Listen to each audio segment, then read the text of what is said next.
Welcome back to the United Pubcast, the official Man United supporters club here in Sydney. Our sincere apologies for running a little bit late, but we do have an amateur alongside us tonight. So could the guy in blue please introduce himself to the people in the live chat? Yeah, for those who don't know me, my name is Tom Simpson. I'm an absolute fraud. I don't know how to host a YouTube channel, but I'm here anyway, giving it my first go.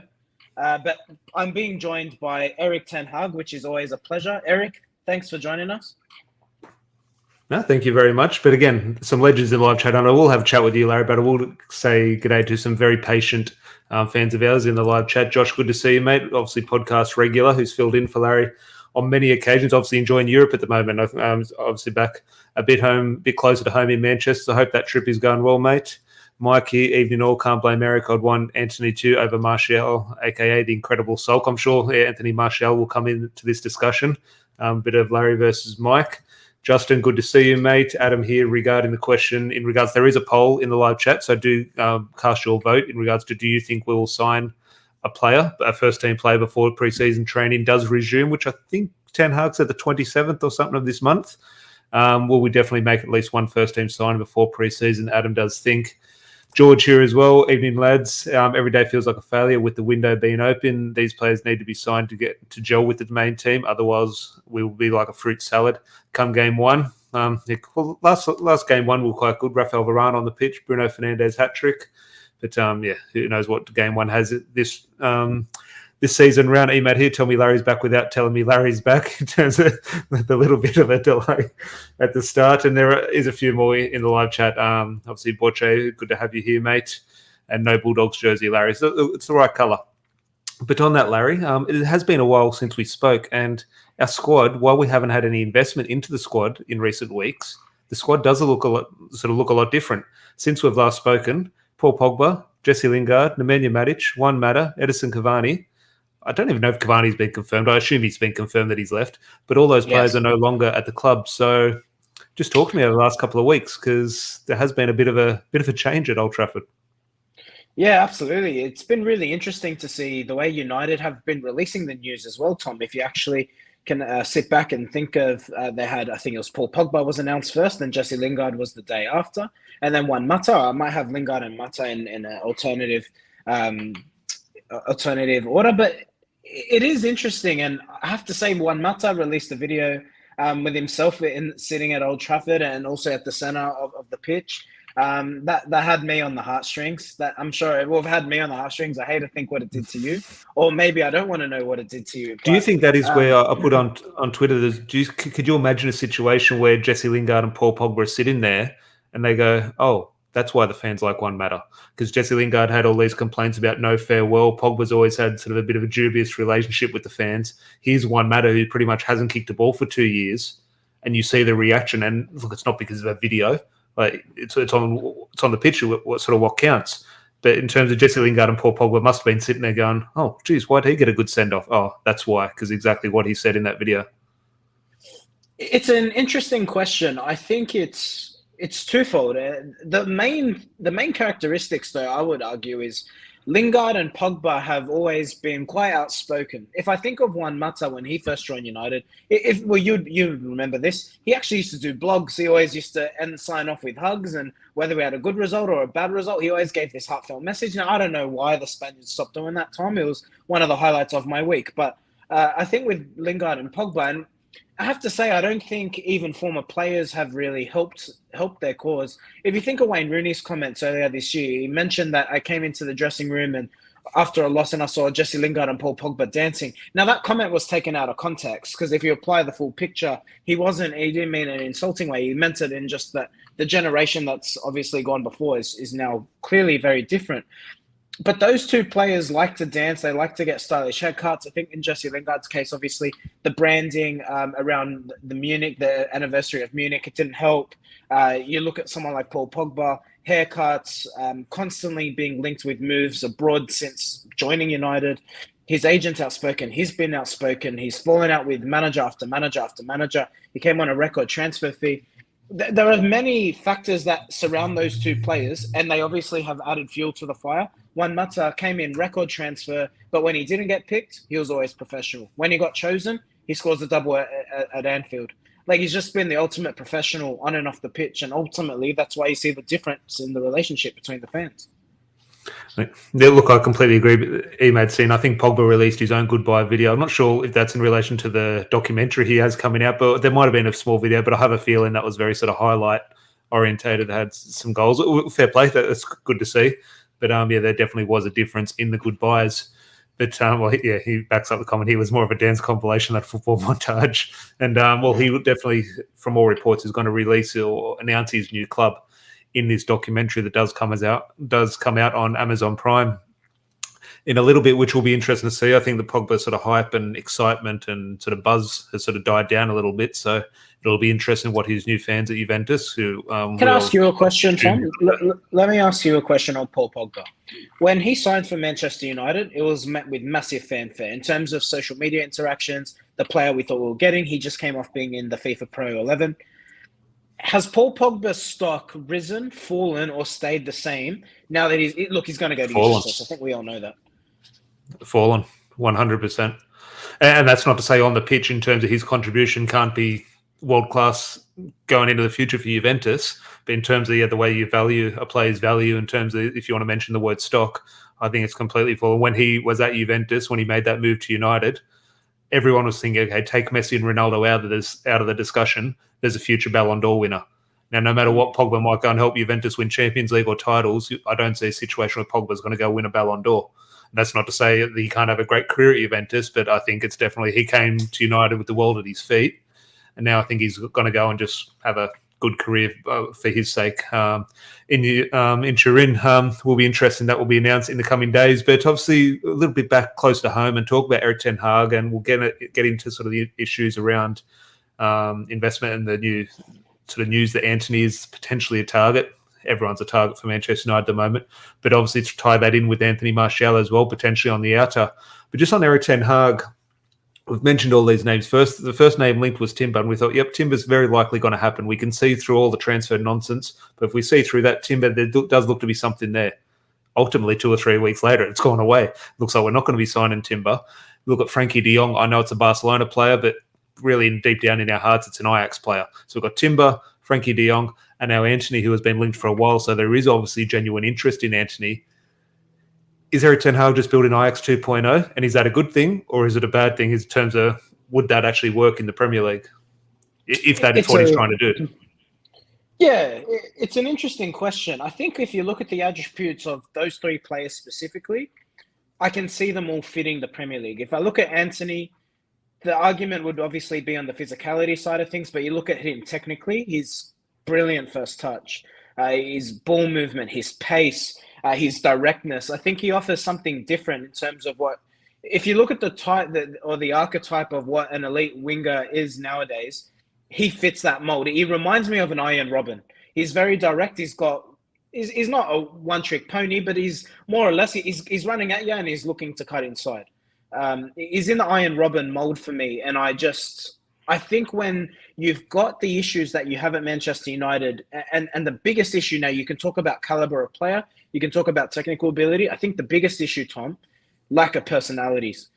And for your Erik ten Hag, you can't trust these group of players. So I think getting those who you know will back you, put in a shift for you and buy into your philosophy, your ethos, is going to be crucial. Because when the players start talking behind Erik ten Hag, as we've seen this group of players do time and time and time again, you're going to need those lieutenants in the dressing room who are going to back you up. So I can understand why you'd want 2 or 3 of those players who can be there, back you, and when they're chosen, you know they'll do the job that you want. No, definitely. Just 2 things here. I want to go to 2 of Rob's comments and I'll go to Adam, but it's a risky thing in regards to what Erik ten Hag is potentially trying to implement. But a huge point here, which is bang on in terms of most of the players from that big Ajax team, which remember from that Champions League run, were sold and never really went on to that next level. You do look at those names, whether it be a Donny van der Beek or a De Ligt. I think there was 1 or 2 others who did get those moves off the back of that wonderful season, but ultimately never quite got going. So here we are saying, let's bring Timber in. De Jong has done his own thing. I think has gone away and done quite well at Barcelona. And here we are wanting Antony. Like, it looks good on paper and think, yep, let's recreate Ajax. But the evidence we have of when these players leave, it's well and good doing it in the Eredivisie for Ajax. Doing it at another club is a different kettle of fish. And I'm just thinking, would Erik ten Hag be setting himself up for failure not in regards to if it would work or not, but just the perception, because at the end of the day, perception is reality. And if he comes in and he's sort of stamping his foot down, if that stamp is basically Ajax, I'm going to build Ajax here.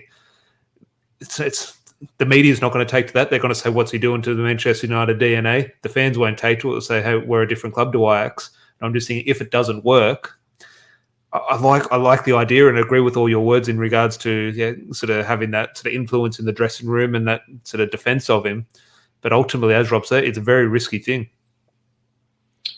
I would counter argue that, and I would say when Louis van Gaal came in, he got Daley Blind, he got who was the other one? He got Daley Blind, Robin van Persie. I know wasn't a signing, but that was the big link because he obviously was the manager with the Netherlands side. And there's one other player who is slipping my mind. Anyway, the point remains. If you got, so in that example, let's use those two players. You got Daley Blind and Robin van Persie. Depay. Yeah, Depay came the season after. If you look at those players, I think it's fair to say that when you're a manager, and we see it with every single manager, even if you want to go to Jose Mourinho, you obviously brought in Zlatan Ibrahimovic. I think it's perfectly understandable that when you're a manager new into a club, you're going to have your loyal lieutenants. Now, I guarantee you, United are not going to sign all three of those players.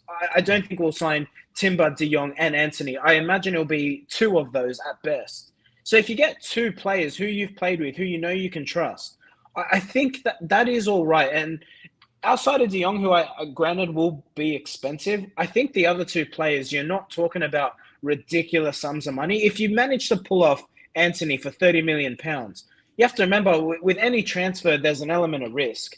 I think for £30 million, you can take the gamble. If he was going for 60, 70, 80 million pounds, like Darwin Núñez, for example, then I think then I'd agree with Rob, and that's why I'd say, okay, it's a little bit risky. All things considered, I think it'd be fairly sensible. Well, just a point here, just following on from those points and the point you make there, Adam here saying Fabrizio Romano last night tweeted that Timber would like to come to United and he's just waiting to see how negotiations go between Ajax. So I definitely still think there is something there in regards to that Timber situation. But you mentioned there in regards to transfer fees, I'll just bring up a tweet here from Fabrizio Romano and talk about Antony. He says, Man United definitely do have an interest in Antony. You spoke about the relationship with Erik ten Hag, but there has been no sort of official bid. And not that we have expected that or anything, but in regards to a bid, can we afford Antony? Because if let's say ten Hag is, De Jong is the first choice, he's going to cost 70 or 80 million pound. Antony's not going to go for, I'd say, less than that. I think a lot of us think, well, if De Jong's going for 70 million pounds, that means Antony's worth 40. Ajax won't be thinking that way. Ajax will know Man United are in demand for need a player, and they're going to charge top dollar for him. So I have a feeling everyone says, yeah, get Antony, nice, young, cheap winger. He's not going to be cheap. And I have a feeling we're just thinking, throwing all these players out there. And the more I add everything up, now, do United have a transfer budget? I don't know how these finances work at clubs like Man United. I don't think there is a budget in regards to, okay, we've got £150 million to spend and any other sales. I think it's very sort of deal by deal basis. Joel Glazer will unfortunately sign off on any deal if Lionel Messi becomes available for 100 million. They'll buy him, even if the budget's 20 million. So I understand these things change, but the more I think about it, the more I add up all the players we need. I have a feeling we just simply won't afford these players at the moment. I'm really split on this one. I just think with the amount of players who have left, United need to sign at least 4. You'd think 4 players to walk into the first team. I don't think that enough people are giving consideration to how many young players may actually get an opportunity. I think if you can recall to Louis van Gaal's second season in charge, we were so thin in terms of the first team squad. And reports have come out since then that Louis van Gaal basically went over to the under-23s and said to them, I've got 18 spots or roughly around that. I've got 18 first team spots. The rest is up to you. If you perform, you'll get an opportunity. And do you remember we had the likes of Donald Love? Do you remember that name? Donald Love, James Weir, all sorts of Tyler players. Blackett and Paddy McNair played a huge chunk of the season. Yeah, and that's the thing. I don't think it'll be that level of youth exuberance into the side, but I don't think we should dismiss that Erik ten Hag, coming out of an Ajax system, will believe in giving kids an opportunity. And simply because the wage bill now, it might be a resetting season for United. If you think of the amount of players who have left on a free, it definitely reduces wages. I think what you'll see United do, unfortunately, thinking like a business, they'll want to see that cash flow build up over the next 12 months. And then I think next season will probably be the big splurge in terms of signings. I think this one will be about being smart in the market, getting that 4 or 5 players. And then I think you might see the likes of James Garner, maybe a Dylan Levitt, maybe a Hannibal coming into this in the first team setup. Does this change things? A comment here from George. You just talk about the sort of the utilisation of the squad here. Obviously, I did see this confirmed the other day. I think substitutions has been moved to 5. So each Premier League. I don't like this. Now, this is a discussion for another day where it's a good thing for football or not. But here, Erik ten Hag has the option of using 5 players off the bench every single week. How do you think he utilises that? Is this a good thing in regards to the prospects of our sort of youth academy coming through? Or is this something where it's going to be a squad rotation? So some of the experienced players are going to be sort of first off the bench, and just how do you think that'll change the dynamic for Ten Hag having that? I don't like the 5 sub rule, but it is what it is. I'm going to have to deal with it. I'm sure the managers probably do like it because it definitely gives them more options. But just your thoughts on what Ten Hag would be thinking. I don't really think it changes too much, Tom. I'm with you. I'm really against the rule. The only teams that the 5 sub team benefits are the strong sides. Yeah. Now you're going to see the likes of Liverpool. Do we go into that category? Well, yeah, we do. We do because we do have a big squad. And United underperformed this season. Let's have it right. I mean, yes, we definitely have glaring weaknesses into the team, glaring rather. But if United perform to their caliber, then you have to think United do finish in the top 4 this season. So, look, the only beneficiaries of this are the top sides in Europe. And unfortunately, it's just going to... I'm telling you, you think the chasm between Liverpool City and the rest was big. I think it's going to be much worse this season. The only saving grace for the Premier League might be the World Cup, because I think you're going to see some players come back under fatigue, and maybe that's where the 5 sub rule might have a bit of benefit. Yeah. But it only benefits the big clubs. I think it's an awful decision. Yeah, no, let us know what you do think of the 5 sub rule in the live chat. Remember to please do leave a like on the video. Now, I don't want to bring this and sort of make it the Financial Times episode, Larry, but I just saw a tweet before we went live that the club, in terms of the value, you mentioned the players' stock, but let's go look at the club's perspective. Lost a decrease in value of £1.3 billion this week. Now, I'm not a money expert. That's not good. I don't see how the Glazers can spin that and say, okay, this is the direction we're moving in. That is a negative direction, no matter what way the Glazers will be looking at that. And now, will that sort of prompt them into action in a positive way for Man United? You would think it would. I don't think that's going to be the case. So, just without sort of dissecting that too deeply, what do you make of the news? Because when you hear it, 1.3, but then you hear a B for billion, you think, oh Jesus, that's quite significant. If I was a betting man, which I'm not, admittedly, if I was a betting man, I think the Glazers will sell up in the next 3 years. I really do. I really do, Tom. And the reason I say that is the fact that they were at the forefront of the Super League, which has now failed, that tells me they were rightly or wrongly, they look at United as a cash cow asset, a cow that they can milk and milk and milk until it simply runs out. And I think the Super League was their ticket to justify that. They were basically thinking they could basically clear the debt, buy whatever player they want without any pressure from the fans, because they'd be making that much money. They could literally afford to sign anyone. But now that the Super League has been cast to the side, you have to think they cash in. You throw into that the recession that a lot of the world is basically experiencing at the moment. I can't see them holding on to United because the amount of money that the pressure is going to, because the thing is, in terms of shares, if they want the value of the club to increase, they're going to need to invest in the club. Now, you look at Newcastle's rise, that's imminent. You look at Liverpool and City, who are clearly not showing any signs of slowing down, at least for the next 3 years. For the Glazers to recover from this, they're going to need to invest insurmountable amount of money into the club. Now, now I'm telling you, the next 3 years is going to be crucial. They're either going to cough up the dough. Now, they've come out and said they're going to invest in the stadium. We've heard reports around. Now, another point to bring up. Do you remember 2 months ago, we were talking about the revamp that's going to happen at Old Trafford? Where's it? All that chatter's gone. I'm telling you, mate, I do not be surprised if they sell the club in the next Do you 1 to think? 3 years. Look, I like your thinking, and I completely agree with the arguments. But this is something I probably was making in my sort of mind years ago, thinking, okay, this would be the time in 2022 they'll be sort of up in time to sell. However, you talk about the Super League, is it going away? Like, aren't they getting what they want in regards to sort of reforms in Champions Leagues? And like, well, I have a feeling that the Super League's coming back. I think there was this sort of narrative that everyone threw out, and sort of the media tried to get behind. Yep, fans won. Good day for football. Fans have a voice. Ultimately, money talks, and I think these clubs will be back. Whether they're back in a sort of exclusive European Super League or they get their wishes in the reformed Champions League, I think the Glazers will stick around in terms of what they're trying to achieve in regards to dining at Europe's top table. You make a valid point. The reason I'll err on the side of caution and probably not agree with you is the Champions League revamp is there, like you say, it's there to please the European Super League breakaways. But the reality is the Champions League money will never give or pay those clubs the amount of money that they're talking about.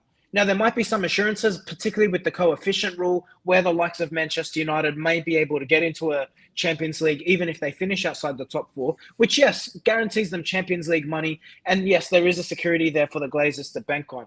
But it's not £300 million a season guarantee.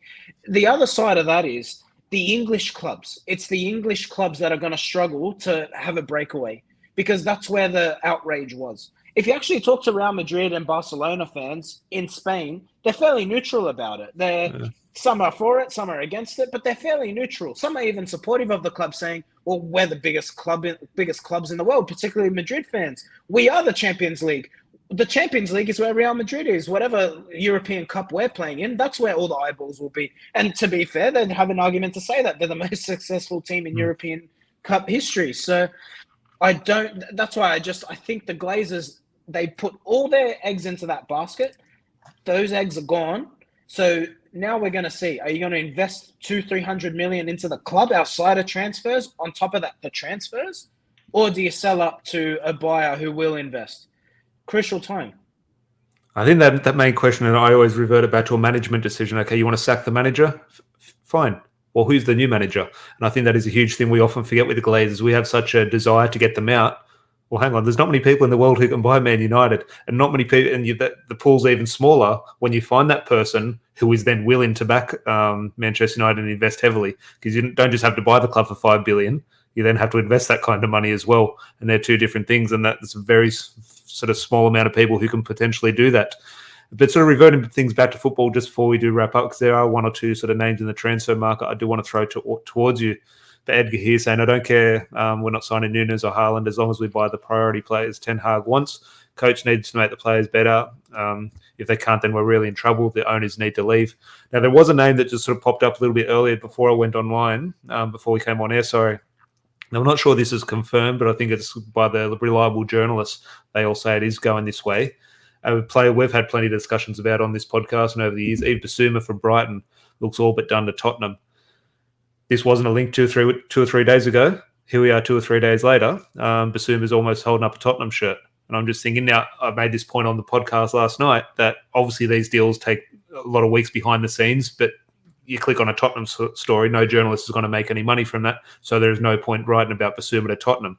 You link any player with United, okay, that's a story that's going to get clicked. So I understand this is a deal that has been working on for a long time, or you'd assume it has been for Tottenham, but ultimately the news has just come out, and it, again, just adds to the frustration of a Man United fan, because here we are just sort of watching, monitoring players, showing an interest in this player, opening talks with this player. Suddenly, Bissouma's holding up a Tottenham shirt. And I'm just thinking that is a player. Now, I'm not completely sold on. A lot of people in the live chat are very sort of keen on Bissouma, and rightly so. Just personal preference. I was never quite sold on him. But it just adds to the frustration, because a player a lot of Man United fans did want. 1 week it's Brighton, next week he's holding up a Tottenham shirt. Now, if Man United wanted to sign him, would be signing him in the winter transfer window of 2025. Yeah, for a record transfer fee too. Edgar, you're saying you're from South Africa. Cheers for joining us, mate. It's been rainy here too, but I hope you're keeping sunny and safe. Tom, I think we as United fans are being a little bit spoilt. And let Oh, me yeah, just I know. paint, I know. There's a part of that. Yeah. just let me make an alternative argument because I understand the frustration, and obviously we want to see new players come in. We need new players to come in. But let me ask you this question. What do Man City, Liverpool, and Brighton Hove Albion all have in common? Please give me an answer. I'm sure it's right here. I just can't quite think of it. All the managers have been at those clubs for 3 years or more. Yeah. So when you have a manager who's been there for a really long time, it allows you to start planning well ahead of time too. Graham Potter would be able to identify his targets 6 and 12 months ahead of time. He's probably identified at Christmas once he's looking at the likes of, okay, well, if Basuma's going to leave, for example, I can replace that player. So therefore we can allow him to go to Tottenham.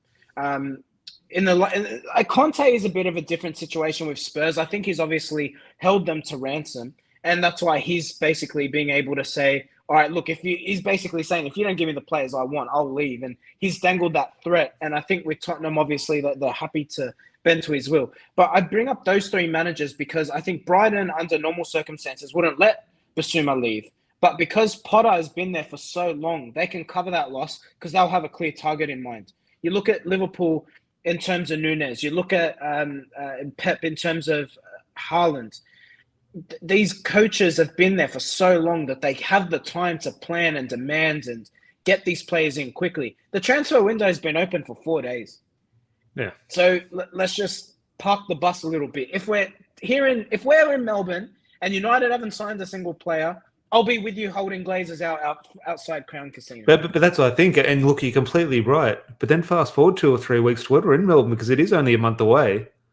Like the poll says in the live chat, will we sign a player by then? And again, this is a little bit acting spoilt and sort of over the top, a bit of overreactionary. But I can see a very real situation where we don't sign a player before then. I think we will.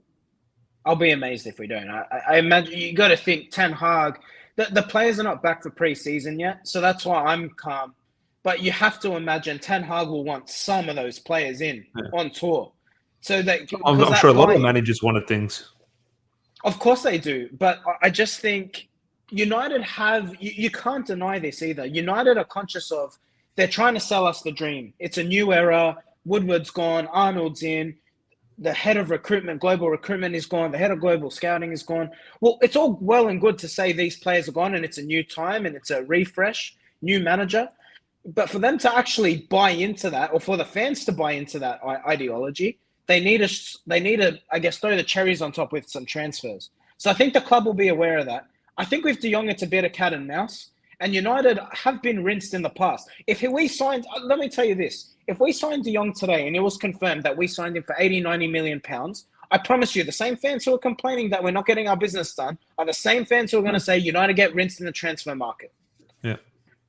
You can't have your cake and eat it too. Look, I completely agree. It's a hard spot. And as fans, I don't think we have a right to be frustrated, but you completely understand it. And we do, as you mentioned the word toys, and we sort of do get spoiled and we want shiny new toys at the start of every season, sort of thing, whether that be in a kit or a new player or sort of thing, or get rid of the old toys and sell this player. We do sort of have that reaction as fans. But just throw a question here before we start to wrap up. Obviously discussed him last night on the podcast with George, but a name we've discussed for years, Larry. It seems even before he came to the Premier League, when Wolves were in the Championship, this name was here, and we discussed him yesterday. And you tie him into the Frankie de Jong discussion, Ruben Neves. If the de Jong deal falls through, what are your thoughts on signing Neves in regards to? We've always had a discussion. If he's the deepest man in our midfield, what does that look like? Is he defensively disciplined enough to sit there and be that defensive player, or are we going to be a team where Michael Carrick wasn't a defensive player? He played in that deep position, but was a very attacking player in terms of the way he played. We're just moving forward in terms of what we've seen and heard from Ten Hag and sort of the links with certain types of players. What's your thoughts around the Ruben Neves situation at the moment? I'd take him in a heartbeat. I think. Have you seen the price tag Wolves are talking about? That's the problem. Fabrizio Romano saying 100 million euros, which what does that translate to in pounds? 88 million pounds? Like, that's absurd. But that's the problem. When you buy in the Premier League, this is what happens. But, if United get De Jong, I don't think De Jong, I promise you this, if United get De Jong by himself, he's going to struggle. You're going to need to sign a midfield partner for him. I think Neves and De Jong is probably a bit of a, not a sameness, but I don't see enough legs in the midfield. I think you can have one of those. I would probably go for De Jong because I think he's got a bit more legs in him. And De Jong's versatility, he can literally play anywhere in the midfield, in the central of midfield.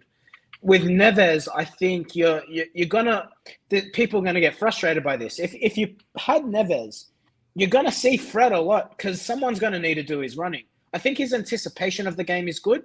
He reminds me of Carrick, but he will need someone to cover the deficiencies in his game. He's not quick, doesn't get up and down the pitch very much. I'll be interested to see what if you recall the Conte links that happened 1 or 2 weeks ago. If United can pull off Conte and De Jong, I think that's a really strong midfield partnership that United can go into next season with. I think it's interesting in terms of the names that we currently have at the club and sort of are linked with, and take Kante out of that discussion. But in terms of the way I like to see football played, I'm quite excited now. Whether these players come to United or not is another discussion. But in terms of Dylan Levitt, Jimmy Garner, Frankie de Jong, Ruben Neves, they're all that type of player, that number 6, but can play number 8, can get forward, can score goals, but can dictate play. And it's exactly how I like to see football played in that area of the pitch. So that is exciting just from a personal point of view, and I'm sure a lot of people do share that view. But ultimately, it does need to come to fruition. But just a comment here, Legendary Apex, haven't seen you in the live chat before, mate, but hope you're well. Let us know where you're watching from. That would be good. Always good to have new guys in the chat, and make sure you are subscribed. But he says, gone the days when United attracted big names. Now even Darwin, Haaland reject us. United has to pay a huge amount to bring good players. De Jong is a risk. Now, just on there, he mentions a risk. You mentioned, and Rob has brought it up before, and I think everyone brings it up, we have to back this manager. No matter who Ten Hag wants, if he wants this player, go and buy him. Ruben Neves. He wants Ruben Neves. 100 million. How much do you back the manager? Because we're all sitting here saying have to back the manager. If he wants this player, go get him. But there, as I said, I asked a few people in the last couple of podcasts, there has to be a line somewhere where you can't say, okay, let's go pay 150 million for Declan Rice because he's not worth that. Is Ruben Neves worth 100 million? No, he's not. But he's a player that Erik Ten Hag might want. How far is backing the manager? All right. Well, there's two sides to this. On the first point on Neves, I promise you Wolves do not want nor expect 100 million euros. I think this is obviously, if we're going to start a negotiation, let's put it out there in the media. We got Fabrizio, our mouthpiece. Tell them 100 million euros. So if United do come calling, they know that's the starting price. This is where, and this is what frustrates me about United, Tom. The financial clout that the club has. It's unfortunate that now we have to sit here and think the Glazers are our owners. So we have to think, how would the Glazers spend? Not how does Manchester United, the institution, the business that turns over 300 to 400 million pounds per season. This is a club that should be spending 200 to 300 million pounds in transfers alone. They can afford to do that. It's quite frustrating that we now have to think this way. So my opinion would be, if the Glazers were genuine about United going back to the top, back the manager, give him 200 million pounds to spend and get the players out that he doesn't want to. In reality, that doesn't happen. I think it will be about I'll actually go a step back. If we look at what Ralph Rangnick was meant to be, and sorry, I know I'm going on a bit of a tangent. Maybe it's because I haven't been on it a little bit.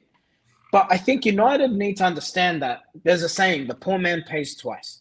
If you can get good people who understand, who have good connections around European football, who know the value of players, and people who who've negotiated transfers, who demand respect. So someone like a Paul Mitchell who can walk in there and say, I know how much a player's worth. I bought this guy from Tottenham for this much from this club. So don't sit here and tell me that Ruben Neves is worth 100 million pounds. Yeah.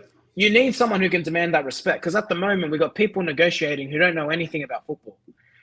And that's the problem. Look, I completely agree and sort of do like your thinking there, but it goes along sort of back to my argument where a lot of the noises behind the scenes do look good in regards to Richard Arnold. Ultimately, it's his first transfer window. Now, what influence does he have the same power that Ed Woodward does in the transfer market? I think a lot of the lines from Richard Arnold is saying that he's going to leave those to football people.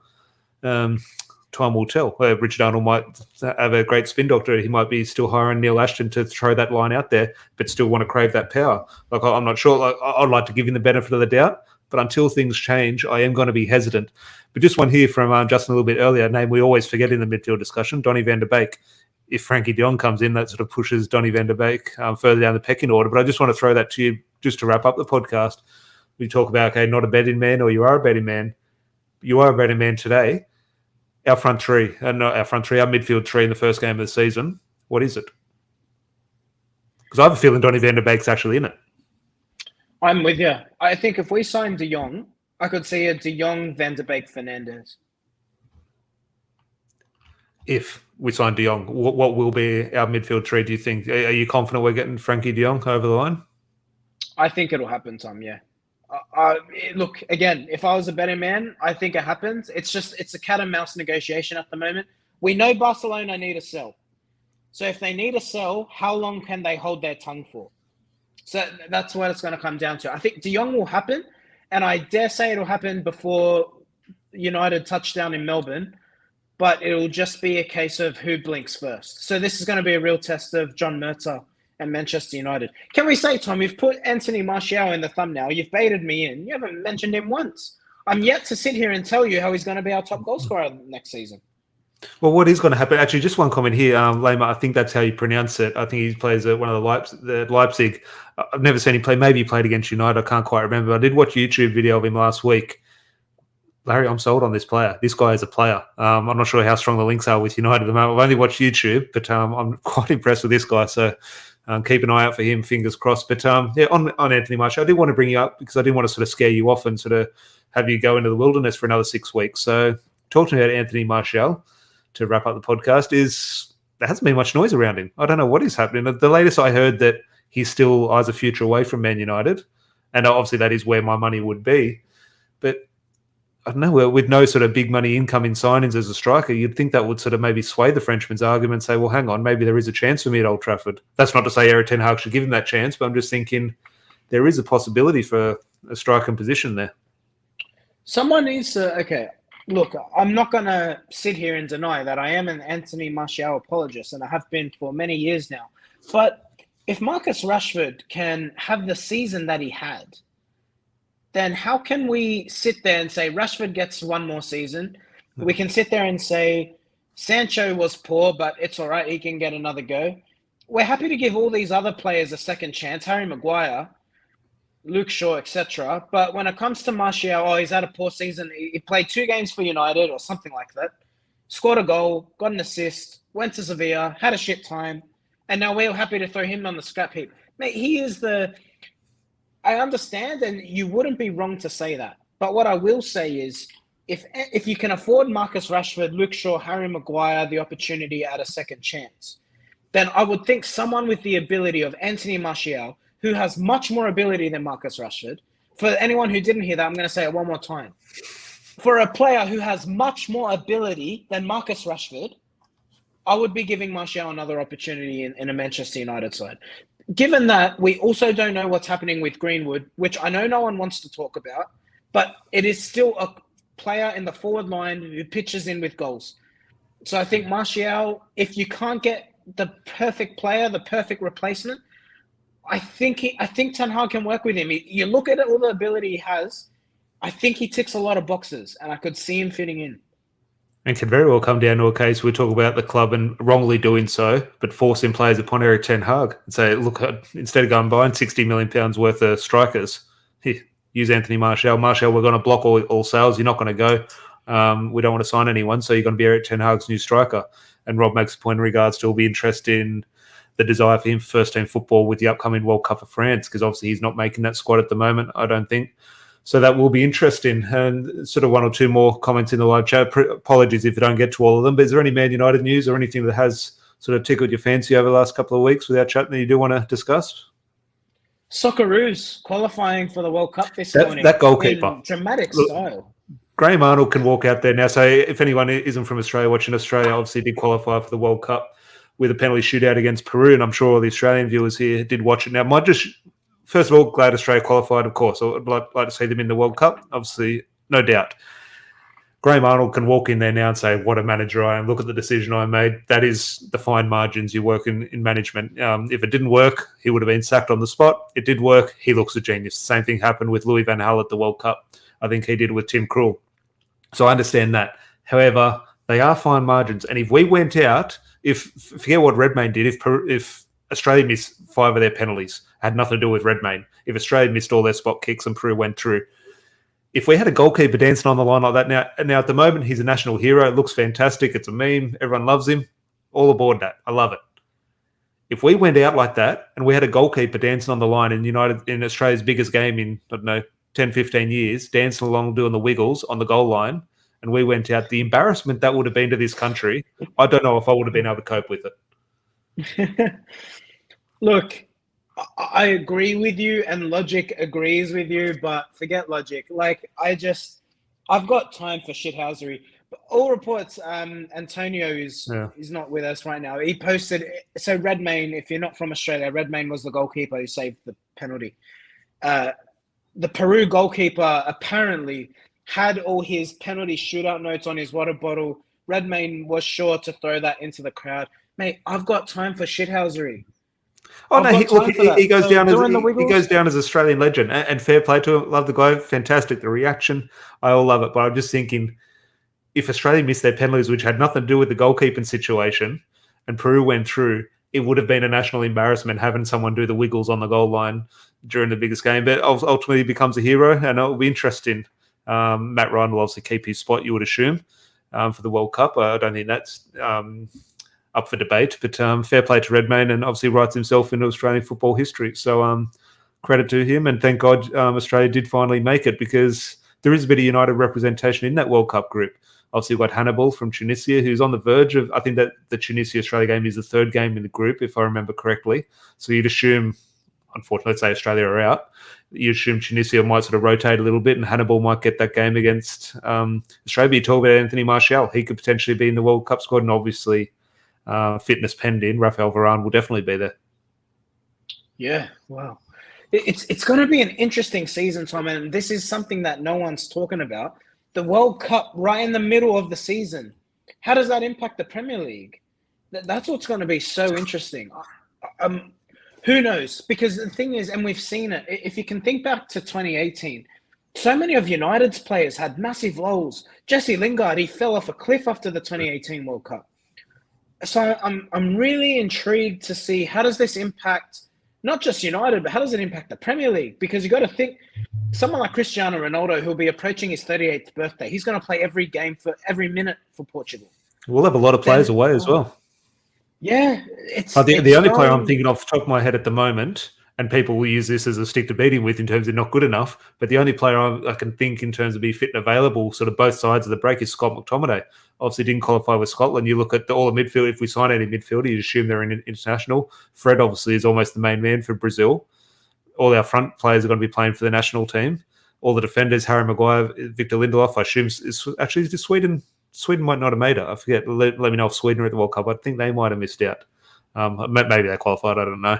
But the fullbacks, Delot, he'll be going with Portugal. Tellez, potentially on the verge with Brazil. Luke Shaw. Who knows what the start of the season, he might be in the England squad. So there won't be many players that are in and around Carrington during that World Cup period. So it'll be important for players who are banging the Scott McTominay drum. But a player like him, or a player like Dylan Levitt or Jimmy Garner, to be able to get minutes both sides of that World Cup break, because it's going to be a pivotal time. That I think that November and January period could be pivotal in terms of whether it be top 4 or title charge. I think the more you think about it, you have to think this is the season for Ghana. Surely, you talk about it being a World Cup year, and the season he just had in the championship. You have to think this is going to be his opportunity to take it. To take his spot at United and prove he belongs there. A player who won't be going to the World Cup is David De Gea. What have you made of? He's got to go. They'll come to their senses. He'll go. I'm not sure what the situation is with the. Yeah, did you see Luis Enrique's comments? Pretty damning. Yeah, I know, but when the ball goes through the goalkeeper's legs in the next game, or whenever Spain play, they think, "Oh, hang on, the goalkeeper needs to be able to save the ball as well." De Gea will go. I'll be shocked if he doesn't. Rob's highlighting Scotland didn't qualify, so I guess McTominay will be fit. Well, no, he's saying they wish they did, so Scott McTominay would go away. But no, unlucky, All right. Rob. No, Scott will be there, first name on the team sheet around the Christmas period. But Tom, I I think don't that is, understand your love for McTominay. I really don't. I like him. He goes hard, but he's so limited, mate. what's the one thing we say after every game? Yeah, I get all that, but That's the only. No, it's not. It's not about getting all that. That is the only thing. That is the only thing. We sit here and say all we care about is the players give a shit, and 90% of the players haven't done that. All we can ask for is the basic minimum, and that is what he gives us. So I am going to praise that when other players don't care. Tom, I give a shit. You put me in the middle of Manchester United's midfield, there'll be people outside my house trying to hang me. That happens in our supporters club games. But look, it's not a thing. Like, it's just Man United. As I said, being a passion merchant isn't enough. It's not enough. Now this season in isolation, it's easy to make that argument. As I said, with one matter, it's not about football. It's about everything. This is a part of it. Ultimately, it's not good enough to succeed. I'm not saying Scott McTominay should be starting for Man United. Never have I said that. I'm saying I'm not going to. But is he even the caliber to be a squad player? Because if I think of the United squad player, I know I've said that, but exactly. If you think of okay, but hold on. I'm saying that in the context of looking at what we have at the moment, thinking we need to buy one or two midfielders, and then he naturally gets relegated to a squad player level. But let me put this case to you. In what season ever can you highlight a player with his level of ability where United have gone on to win the Premier League? People comparing him to Darren Fletcher. Are you kidding me? Fletcher's double the player McTominay was. I understand that, but Fletcher was double the player McTominay was. So that comparison When did I compare him to Darren Fletcher? I never compared him to Darren Fletcher. Tom. I know you haven't. But people will make that argument when they say McTominay is a good squad player because he can be the Darren Fletcher of 2023. Well, Darren Fletcher was a bloody good midfielder. He was a better player than a much better player than Scott McTominay. I like Scott McTominay. Don't get me wrong. I'm not saying he is a bad human being or he doesn't deserve to. He's a player who belongs in the Premier League. I just think if United, maybe for this season, you're right. Maybe he is a squad player for this season. That's my argument. You talk about wanting that player to win a Premier League. I agree. He's not in that mold to be able to do that. We're in a position trying to qualify for the Europa League. Forget about building a squad to win the Premier League. That's not what we're doing at the moment. We're trying to qualify for Europa League football. Yes, in 2 or 3 years' time, okay, his future might be away from Old Trafford. Okay, but that is not the challenge now. Oh, Tom Cleverley, that's a shout. All right, let me ask you this. But we sat here. Sorry to interrupt, but Paul Pogba or Scott McTominay, you said give one a contract. Yeah, I stand by that. But Paul Pogba was a waste of a shirt, mate. Like, we're talking about one player who's a mercenary, never fit, likes to dance, puts managers under the buses, puts out Instagram posts saying, caption this when the coach gets sacked. Like, Paul Pogba is the ultimate, like, I don't want to say he's unprofessional, but at times he has been unprofessional in his United career. You can't question that. McTominay, you'll never question his attitude and his grit. But what I would say is if I was... Who is the prototype of a Scott McTominay? Yuri Tillmans. I think they're similar players, McTominay and Tillman. Tillman, obviously, much better. Well, in terms of box-to-box, sure, he's not as aggressive, but they fulfill the same job in a football team. If you're choosing between those two players, I mean, you're taking Tillman, who's linked with Arsenal. Oh, my gosh. If Arsenal managed to pull that off, and we're sitting there reviewing this player, talking to this player, monitoring FC, seriously.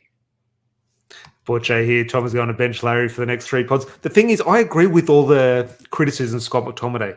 I just defend him because he's one player who does deserve defending over the others who have given absolute dog shit on the field this season in regards to effort, which is all we call for. So I stand by Scott McTominay. My flag is arriving. Next couple of weeks, got a new Scott McTominay flag arriving. So I'm sure Larry will be holding that with me, getting Scott McTominay's autograph in a few weeks. I'll be kissing it. I'll be wiping his ass for him. But do let us know in the live chat if you are coming to Melbourne. It'll be good to meet up with a few people, sort of organising a few things as we speak. But good to have you back on, Larry. I have missed you, even if it did end in a bit of a boxing match. But I did enjoy that. And again, the Scott McTominay, I do appreciate and understand and agree with a lot of the other side of the argument. So I do appreciate that. And it has been good to get you back on, Larry. Not that we haven't loved everyone else sort of filling in for you. Do appreciate everyone who has joined the podcast and given their opinions. We do truly appreciate it. And that's something we'll definitely continue to do throughout the upcoming season, no doubt. But it's good to sort of get a little bit of consistency back and the original duo. But anything else tonight before we do wrap up, lads? Justin here saying great discussion tonight, lads. Appreciate that, mate. But Larry, I'll let you have the final word before we wrap up. No, just pleasure. Thank you to everyone who stepped in. I've hated being away, but that's just sometimes the cards that you're dealt. So thank you, Tom, for keeping things going. Thank you to Josh, George, Emad. Football Capitals obviously done some content with you as well. Pleasure, lads. Thank you all for jumping in, and hopefully I'll try and be around more often. I love arguing with you, Tom. It's what I was born to do. Yeah, no, I definitely missed it. And I do appreciate everyone in the live chat. As I said, make sure you do leave a like on the video. It'd be greatly appreciated. If you are new, if you could subscribe, that would be great. It's a long shot, Larry. It's a long shot. But if we could hit 1,000 subscribers before Melbourne, that would be fantastic. But that is a big hurdle. But if you want to share the video, feel free. That will definitely help us along our way. And I'm sure we'll be back. Who knows? We'll be back in a couple of hours when Frankie de Jong is announced. Here we go by Fabrizio Romano, or something else happens. We'll be live whenever. But we'll chat to you very shortly, I assume. So until then, cheers and have a good one. Cheers.